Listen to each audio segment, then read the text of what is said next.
नमस्कार, आप देख रहे हैं द हिंद 24 न्यूज और मैं हूं आपके साथ साक्षी। आई नजर डालते हैं आज की बड़ी खबरों की ओर। कोलकाता शहर में एसडीपीआई, डब्ल्यूपीआई, आईएसएफ समेत कुल 20 संगठनों के शीर्ष नेतृत्व सहित 94 नेताओं की गिरफ्तारी से राजनीतिक हलकों में आक्रोश फैल गया है। इसी के विरोध में गुरुवार दोपहर मुर्शिदाबाद के शामशेरगंज स्थित पुराना डाक बंगले में एक विरोधी धरना प्रदर्शन आयोजित किया गया।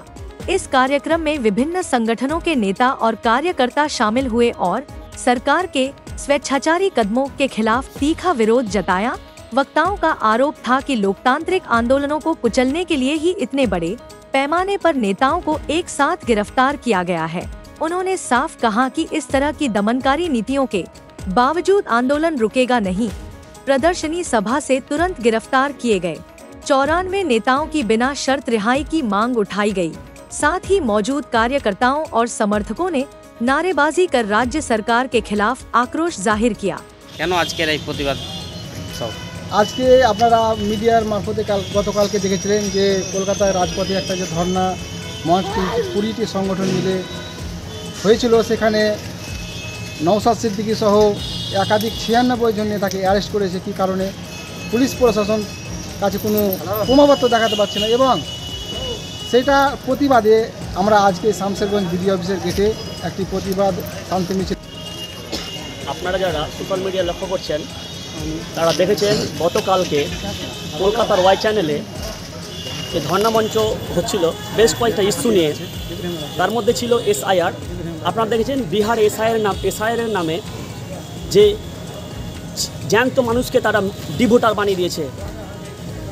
আরও কয়েকটা ইস্যু ছিল যে এসসি এসটি ভুয়ো কোটায় তার চাকরি করছে, আর যে ওয়াকফ বিল, এই কয়েকটা ইস্যু নিয়ে শান্তিপূর্ণ ধর্ণা অবস্থা হচ্ছিল। শুরু হওয়ার আগেই রাজ্যের পুলিশ মন্ত্রীর নির্দেশেই সেখানে আজকে আমাদের শামশেরগঞ্জ ব্লকে ডব্লিউপিআই, এসডিপিআই এবং আইএসএফ এর পক্ষ থেকে একটি প্রতিবাদ মিছিল। আপনারা জানছেন যে গতকালকে যেভাবে এমএলএ নওশাদ সিদ্দিকী সহ হাকিকুল ইসলাম, কামাল বাসির, সারোয়ার হোসেন, কামরুজ্জামান সহ বিভিন্ন যে সমস্ত নেতাদেরকে অ্যারেস্ট করেছে তার বিরুদ্ধে আজকে প্রতিবাদ মিছিল। বিষয়টা হচ্ছে যে বিজেপি যে অসাংবিধানিকভাবে ওয়াকফ বিল পাস করেছে তার প্রতিবাদে সাংবিধানিকভাবে শান্তিপূর্ণভাবে গতকালকে একটা প্রতিবাদ মিছিল হওয়ার কথা। আমরা ভেবেছিলাম যে মমতা ব্যানার্জি সেই মিছিলে সহযোগিতা করবেন, কিন্তু আমরা দেখতে পাচ্ছি যে সেই মমতা ব্যানার্জি আবার তার পুলিশ প্রশাসনকে দিয়ে আমাদের নেতাদের ওপর যেভাবে অত্যাচার করেছে এবং তাদেরকে টেনেছে ছেড়ে যেভাবে থানায় নিয়ে গেছে, তাতে কিন্তু পশ্চিমবঙ্গের মানুষ অবাক।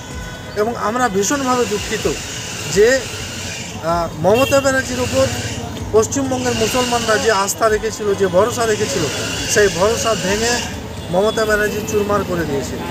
আমরা তাই গতকালকের যে ন্যাক্কারজনক ঘটনা ঘটিয়েছে সেই ন্যাক্কারজনক ঘটনার প্রতিবাদে আজকে আমরা শামশেরগঞ্জ বিডিও অফিসের সামনে একটি देखते रहिए द हिंद 24 न्यूज।